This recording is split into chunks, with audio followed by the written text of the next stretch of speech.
Muchísimas gracias. Me gustaría presentarme.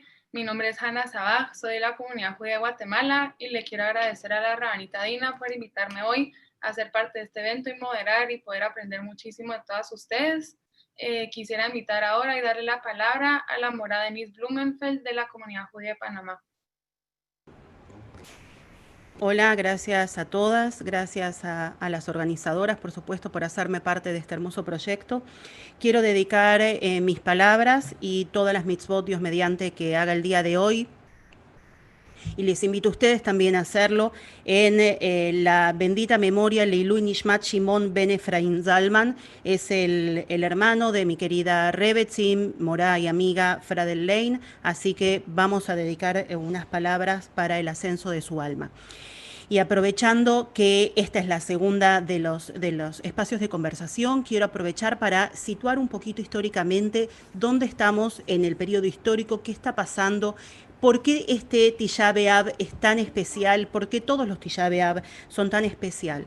Algo muy hermoso que me llamó la atención de la Rabanit Adina cuando estaba organizando este evento fue que decía que yo había escuchado que muchos lo hacían, sin embargo ella lo puso en acción y me emocionó mucho porque ella dijo, vamos a organizar este evento con toda la intención del mundo de que no se haga.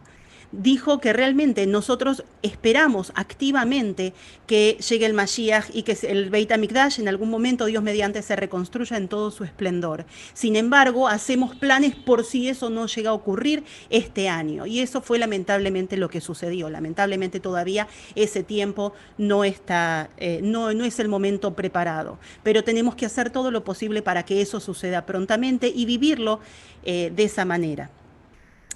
Históricamente hay diferentes episodios que ocurrieron en la época de Tisha B'Av. En principio sabemos que en el desierto, cuando salimos de Mitzrayim, cuando salimos de Egipto, hubo varias revueltas que vivieron Moshe y Aarón, principalmente después de que volvieron los espías a recorrer la tierra de Israel y dieron un testimonio que era falto de fe. De alguna manera, en ese momento, entonces el pueblo lloró y Dios dijo que así como en este momento, como decía Laura recién, el pueblo lloró en vano, en el futuro llorarían con un sentido. Y lamentablemente esa profecía, por supuesto, se cumplió. ¿Y por qué? Por ese llanto en vano. Después, un segundo momento donde el pueblo fue impactado por la energía de Tisha B'Av fue cuando los Bablim, los babilónicos, liderados por Nebuchadnezzar, por Nabucodonosor, destruyeron entonces el primer Beit HaMikdash y muchísima gente murió y fueron masacrados. Estamos hablando en el año 586 antes de la era común, ¿sí? Nuevamente, como todos sabemos, durante el periodo del gobierno romano, el segundo momento de exilio, se destruye el segundo templo de manos de Titus, y unos 2 millones de judíos mueren aproximadamente y nuevamente se producen exilios. En cada uno de estos exilios no solamente se pierden vidas, se pierden partes de las tradiciones, se va asimilando en muchos momentos más el pueblo y mantener la Torá y mantener la tradición, la Torá escrita y la Torá oral era cada vez más difícil para los jajamim. Después ocurrió también, por supuesto, tenemos la revolución de Bar Kokhba. La revolución de Bar Kokhba también liderada también contra el emperador Adrianus en la ciudad de Betar. Tenemos también, sabemos de la expulsión de los judíos de España años después en la historia. Y también quiero agregar, también como judía y argentina, y porque lo viví en primera persona también, que el lunes 18 de julio de 1994, hace poquitos años atrás, hace solamente 26 años, la comunidad judía argentina también vivió una masacre con el atentado hacia la mutual judía israelita que fue la AMIA. Ahí murieron muchas personas, 85 personas, 86 personas, no estoy segura, creo que fueron 85 finalmente. Y este acontecimiento sucedió un 10 de Av porque el 9 de Av era domingo y como la intención de esta gente era matar a la mayor cantidad de personas, es que por supuesto postergaron un día más el día para que sea el 10 de Av. No quería dejar de nombrarlo también, porque no solamente como judía, sino también desde mis orígenes argentinos también es parte de nuestra identidad. Vamos a situarnos un poquito específicamente en el periodo del primer gran impacto, ¿no es cierto? El momento en el que se destruye el primer Beit HaMikdash. Cuando se destruye el primer Beit HaMikdash, no solamente cae el lugar físico que de alguna manera Hashem había pedido al pueblo de Israel, que quería tener su morada en la tierra, no solamente se genera un corte en ese vínculo tan profundo que unía a Dios y al pueblo de Israel, sino que además también se cae la monarquía. De alguna manera el rey no tiene casa. No solamente el rey físico no tiene casa, sino que Hashem se queda sin una casa en el mundo físico que había pedido para nosotros. Entonces el pueblo, que la única manera que tenía para conectarse con Hashem, además de, sí es cierto que hacían tefilot y sí hacían mediante palabras y mediante expresiones que pronunciaban con sus bocas, hacían principalmente korbanot. En ese momento, muchos que no saben de alguna manera cómo readaptarse a esta nueva situación pierden su conexión con Hashem. Pierden en ese momento su conexión con Hashem y entonces nuevamente el pueblo se tiene que reacomodar a esta nueva situación. ¿Qué fue lo que pasó? Las clases en general más adineradas, aquellos que estaban en una mejor situación económica, emigraron hacia Babilonia y formaron la gran obra del Talmud Babli, por ejemplo, que conocemos. Fundaron las mayores academias, las mayores yeshivot, las mayores casas de estudio exiliados en la tierra de Babilonia. Las academias como Yavne, Sura, Pumbedita, se dedicaban al estudio y desarrollo de las fuentes de la tradición oral que conocemos hoy en día. Y esta fue la comunidad que finalmente, en el momento del retorno, más impacto a nivel ideológico, legal, emocional que tuvo. ¿Qué era lo que hacían los Yehudim, además de estudiar en las yeshivot cuando vivían en Babilonia? ¿Y cómo era que podían vivir ahí, siendo que Babilonia no era nuestra tierra? Se dedicaban a la pesca, se dedicaban al pastoreo, se dedicaban a la agricultura, aunque algunos fueron asignados por el gobierno de los persas también para la construcción de obras hidroeléctricas, aunque suene extraño para nuestros oídos modernos, habían formas de reconstruir ciertas presas para acumulaciones de agua y generar energía de esa manera. Entonces, de alguna manera, con el sistema feudal, donde obviamente aquella persona que tenía que vivir de prestado en la tierra de Babilonia pagaba sus impuestos para poder sostener el tiempo que estuvieran viviendo en esa tierra. El tiempo igualmente que se vivió en Babilonia, dentro de todo, pudo generar un gran esplendor a la comunidad judía en ese momento y que después pudo volver a trasladarse a la tierra de Israel, justamente gracias al hijo de la reina Esther, con Ahasverosh, como todos sabemos, que si no me equivoco se llamó Darío segundo, quien dio la orden de que se pueda volver entonces a la tierra de Israel para iniciar la reconstrucción del segundo Beit HaMikdash.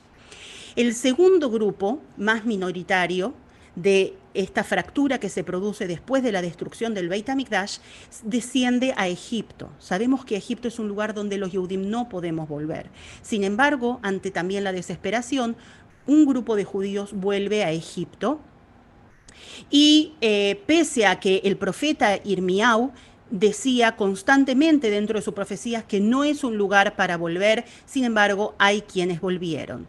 Sabemos entonces que en las ciudades de Memphis, Migdol, Tafnes, como testimonia justamente el libro de Irmiau, en el capítulo 44, habla de que hay judíos que se asentaron en estas ciudades y también entonces pudieron en Elefandina también construir ciudades y mantener la tradición judía en estos grupos.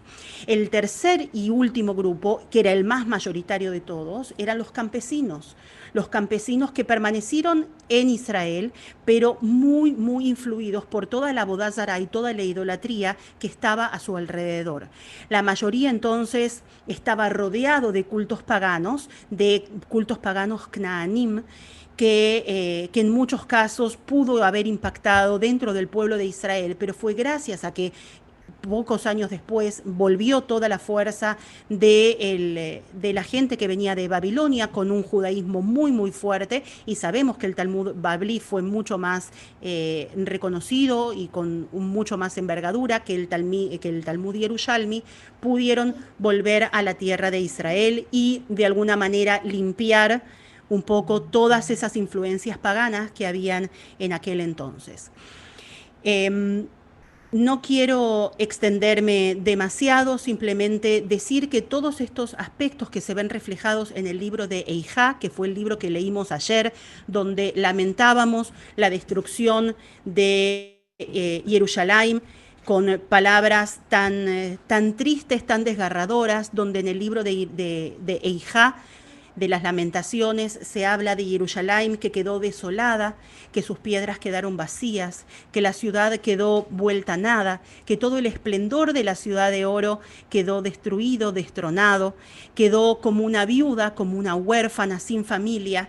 De alguna manera todas estas imágenes nos hablan de cosas que nosotras como mujeres judías también podemos entender y conectarnos. Sabemos de lo que es atravesar duelos, sabemos de lo que es atravesar pérdidas, porque incluso aquella que Dios no quiera que no haya perdido a ningún familiar cercano, todos los meses nuestro ciclo también se renueva y tenemos momentos de pérdida y momentos de reconexión, ¿no es cierto? Nuestro ciclo de mujeres también nos invita a tener ciertos momentos de conexión y de empatía con ese duelo y también poder volver a resurgir. Dios quiera que en este Tisha B'Av, Dios quiera que sea el último que sea triste y que el año que viene, Dios mediante, Dios nos pueda convidar con los banquetes, como dicen las profecías, con banquetes, tal vez con Leviatán, quién sabe, o con Shor Jabor, como dicen la tradición sefaradí también, que podamos estar festejando con el esplendor, Dios mediante, de toda nuestra tradición en Jerusalén, todo el pueblo de Israel reunidos, así como los hombres cuando agarran sus tzitziot de las cuatro puntas para rezar unidos en el Shema Israel, que también Hashem nos encuentre reunidos de todos los confines de la tierra, de los cuatro ángulos de la tierra, para estar unidos frente al nuevo Beit HaMikdash, y que pueda haber paz en el mundo, que es lo que queremos todos, que podamos encontrar que nuestro prójimo no es más que un aliado nuestro para poder lograr esta finalidad de construir un mundo mejor, que cada uno de nosotros es parte y cada uno aporta su propio ladrillo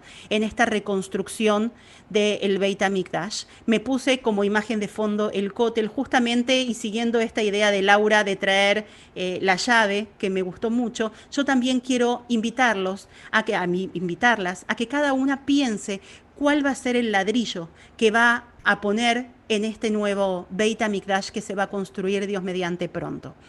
¿Qué va a hacer? ¿Qué acciones positivas va a hacer para traer la Geulá y ponerla en acción?